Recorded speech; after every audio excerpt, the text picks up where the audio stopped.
Am I the a-hole for leaving my daughter and grandkids very little as an inheritance in my will? The story of my life. I was a very troubled kid. I got into tons of trouble with the law, was in and out of jail, and had a terrible addiction to meth, shooting up daily. I never thought I was going to live to see 25, let alone 60. My last stint in prison was 4 years. That was my last brush with the police. Arrested in 95 and out in 99. It's been about 30 years clean. When I got out of prison, I owed $70,000 in child support.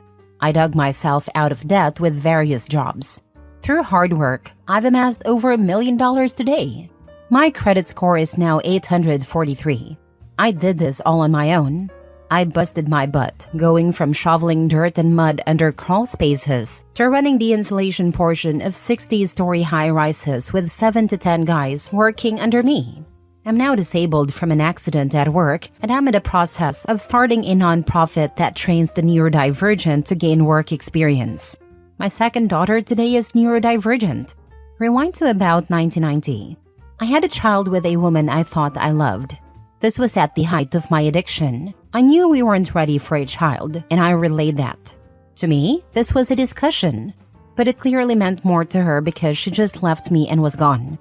She didn't involve me in the birth. Maybe 2 years later, I had moved to the Northwest, and I found out she had moved to Florida to have the baby. We originally lived in New York. I got a letter saying I owed child support. My first child's name is Amy. When I got out of prison, I came back to New York and really tried to make up for lost time. At first, Amy seemed interested in getting to know me, but over time, I believe her mother poisoned her against me because of how much fun she saw me having with Amy. Over time, she became very angry and hurtful, going out of her way to be intentionally mean. I've spent the last 25 years trying to make amends, but nothing I do seems to work. For example, at one point her mother said, "I can't handle her. You have to take her." So I took her in. She was about 15, even though I was barely able to take care of myself. She was so hard on me. One day during an argument, she said, "It doesn't matter because I'm going back with my mom anyway." I said, "No, you're living with me now." But her mother filed paperwork again and took her back. We rarely talked after that. When I did talk to her now and then, she would only ask for money. $500 here, $1,000 there. Until one day I blew up and said she couldn't use me like that. She blew up back at me, slammed the phone down, and didn't hear from her for about 10 years. I was tired of trying to force a relationship she clearly didn't want. I figured she'd call when she was ready. In 2012, I had my second daughter. I swore I was going to do this one right, and I have. She's growing up right. She's growing up wonderful. Then out of the blue, Amy calls me back. I'm 60 now, and says she wants a relationship. She wants to get to know the grandkids I've never met. We talked every day for about 3 weeks, and everything seemed fine. Then she just stopped talking. I sent her gifts for her birthday. I sent the kids hundreds worth of gifts for Christmas. No response. I haven't talked to her at any length in 5 months. Yes, I've called her, and she says, "Oh, I'm just so busy these days, but I really enjoy our talks." I feel like she's doing it again, possibly because she knows I'm older, knows I got hurt and I'm disabled, and wants to remind me that she's still in my life without doing the work of actually being in my life, hoping for some inheritance. The question is, am I overreacting? Overthinking? When I question her and she says she's just really busy, I think, in this day and age, we have cell phones in our hips even when we go to the bathroom. If you can't send a text every now and then, especially when someone sends you a massive number of gifts for Christmas and birthdays, what you're really saying is, you're not that important to me. Regardless of our relationship, she has involved the grandkids now, and they shouldn't suffer, even if I don't ever get to talk to them or get a thank you. I know I screwed up. I screwed up her life. I've really tried to make amends. I have so much to offer her today. Her mother didn't involve me in the birth, and I was fully paralyzed by addiction, living on the streets and shooting up in alleyways. I had no control over my addiction. I realized this is not an excuse. I can't change the past, but I'm trying to make up for it. What more can I do? She's put me in a difficult place with the grandkids. My therapist says to just be happy with whatever I get from her, and that when she's ready, she'll contact me. I send gifts and I don't even get a thank you. It's not that I don't plan on leaving her anything, but I think $10,000 each between her and the grandkids, $30,000 total, should be enough. Unless she really wants to involve me in her life and call me more than once every 6 months. Do I really have a right to expect some kind of relationship with her? She contacted me. She said she wanted a relationship. We talked for 3 weeks. Nothing happened on my end that I can see would have annoyed her enough to stop talking. And when I do talk to her, she says, No, everything's fine. I'm just really busy. Am I overreacting? Would you leave more as an inheritance? The thing I think about a lot is, yes, I hurt you. Yes, you have a right to be angry over it. But I never did anything to intentionally hurt you. She has gone out of her way to hurt me emotionally and to use me for money when she needs it. And every time I leave her is that much less my other daughter will end up with. Edit, for those comments about maybe she needed me to be more involved and visit instead of just calling and sending gifts, she lives about 6 hours away from me. I offered to visit from day one. She said no because she has a small place and said she would drive out before the end of the summer. That turned into Christmas and now into spring. I even offered to meet at a neutral location, like Noble's amusement park, halfway between us, but nothing. I would drive out tomorrow to meet her if she'd let me. I have no problem giving her half of the million while I'm alive through reciprocal actions. Does she want to buy a house? I'll help with the down payment. Does she want to start a business? I'll review her business plan and help her start the business and front the money. But I'm not going to just give her money after my death when she is meeting me halfway, so she can blow it all in a few years. I would rather help her today. But if that's not what she wants, then she doesn't deserve the money later. Now for the top comments. I would set up some sort of trusts for the grandkids to access when they come of age. Nope, I'd give no direct access. Just specify what it can and can't be used for, and have an executor who can disperse funds. I did one of those not too long ago. I did have it hand over the full balance at a specific but higher age, because if they didn't have their life sorted by that point, nothing can be done. I wouldn't send gifts to them. She seems to be playing games. The damage is done. I would leave a token amount, say $100 each, to acknowledge them, but also to make it clear that as the relationship has been strained and you are estranged, you don't want to leave them more. And then put all your money into a trust fund for your second daughter, so it can't be manipulated into going to the first daughter. I would make it clear to the trust holders that your second daughter has access to the money, but things should be put into her name or the trust's name to protect her in marriage and from financial abuse, etc. Not the a-hole. Your first daughter has a pattern of using you only when convenient, reaching out, getting gifts, then ghosting as emotional manipulation. $30,000 is more than fair considering her inconsistent behavior. You've tried repeatedly to build a relationship, and she keeps pulling away.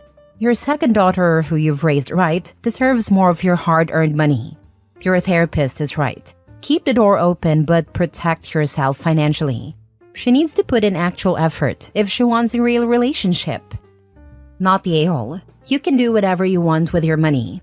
Sounds like Amy is ready to be in your life again because she knows you now have money. A tale as old as time. But if she wanted his money, why break contact? Obviously this would make everybody feel crappy and used. Opie should hear her struggle because, yes, he got out of his addiction, but it had an impact on her life as well. She didn't have a dad growing up. They should have talked about how to rebuild a totally new bond. I'm working on it. Next story. Am I the a-hole for refusing to change my mind regarding the money I gave my niece for her wedding? I gave my niece a decent sum of money for her wedding. This was 100% a gift on my part and have not regretted it. But my brother and sister-in-law want me to demand the money back from her for upsetting them.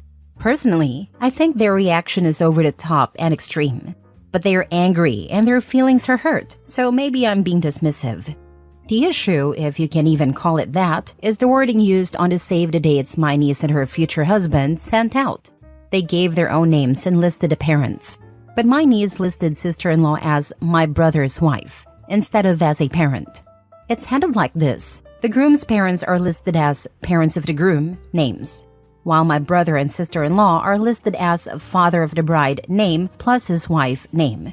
She also has a section stating she's the daughter of the late her mom's name.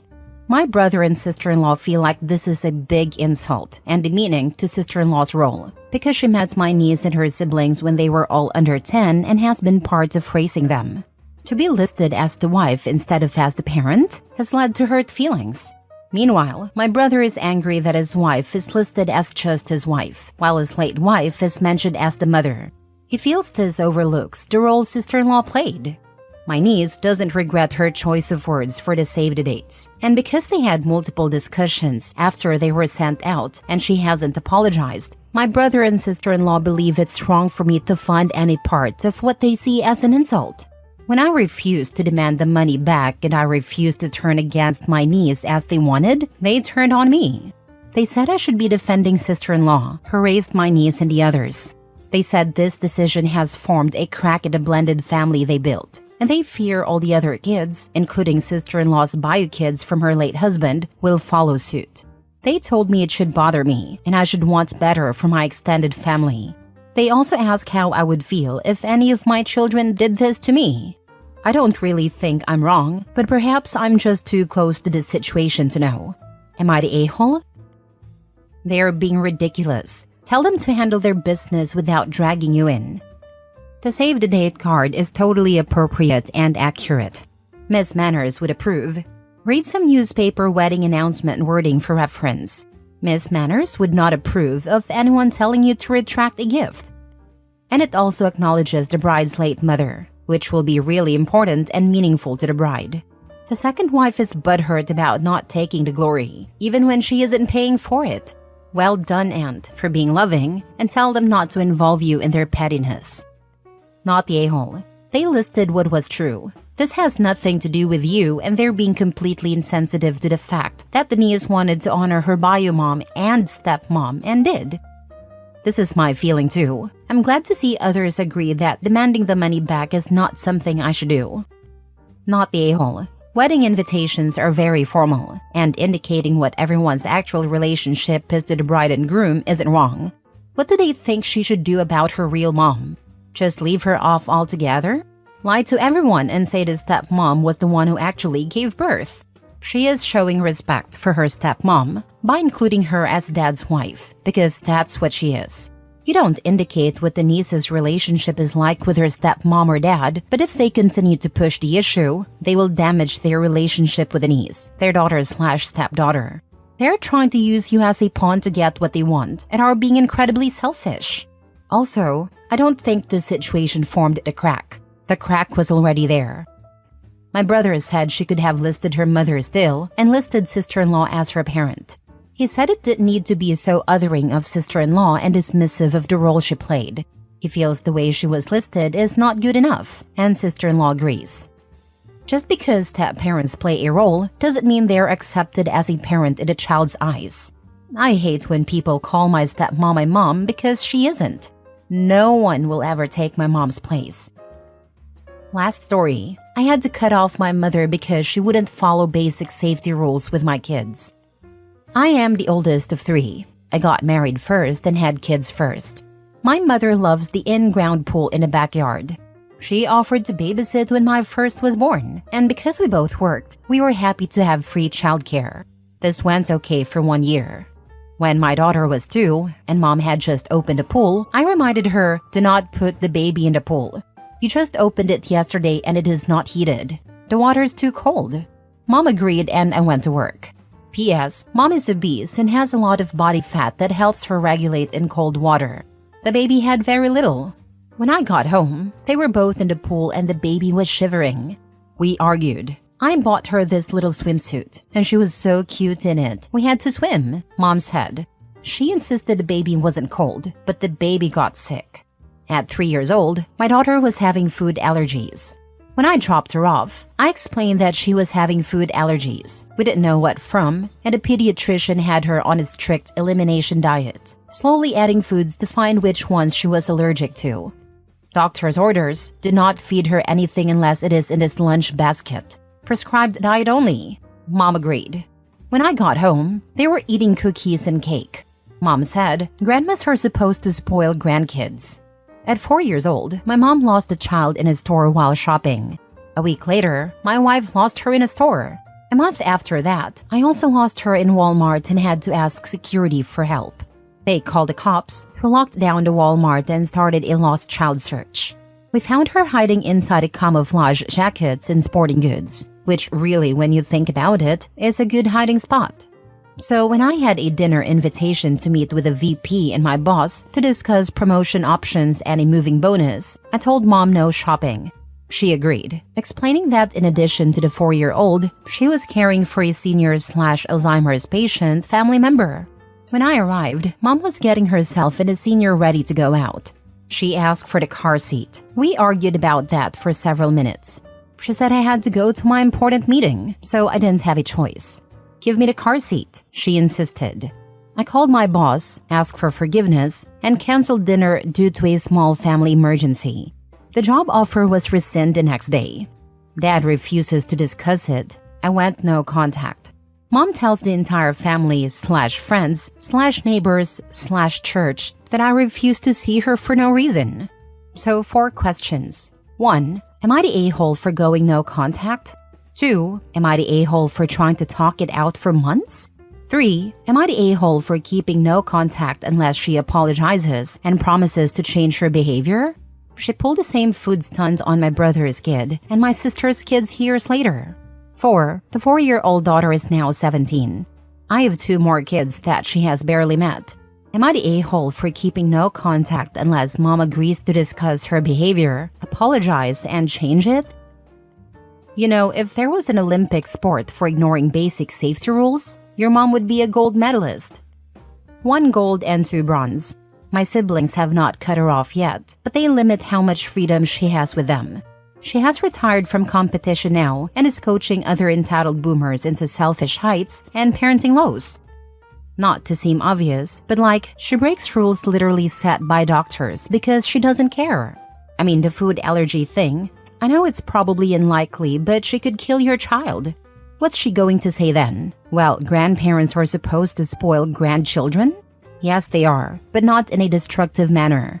And she lies to your face about not going anywhere with your child, then throws you under the bus, potentially losing you an opportunity. Not to seem rude, but have you checked out the Raised by Narcissists subreddit? Not saying she is one, but so far the only thing that matters in her mind is what she wants.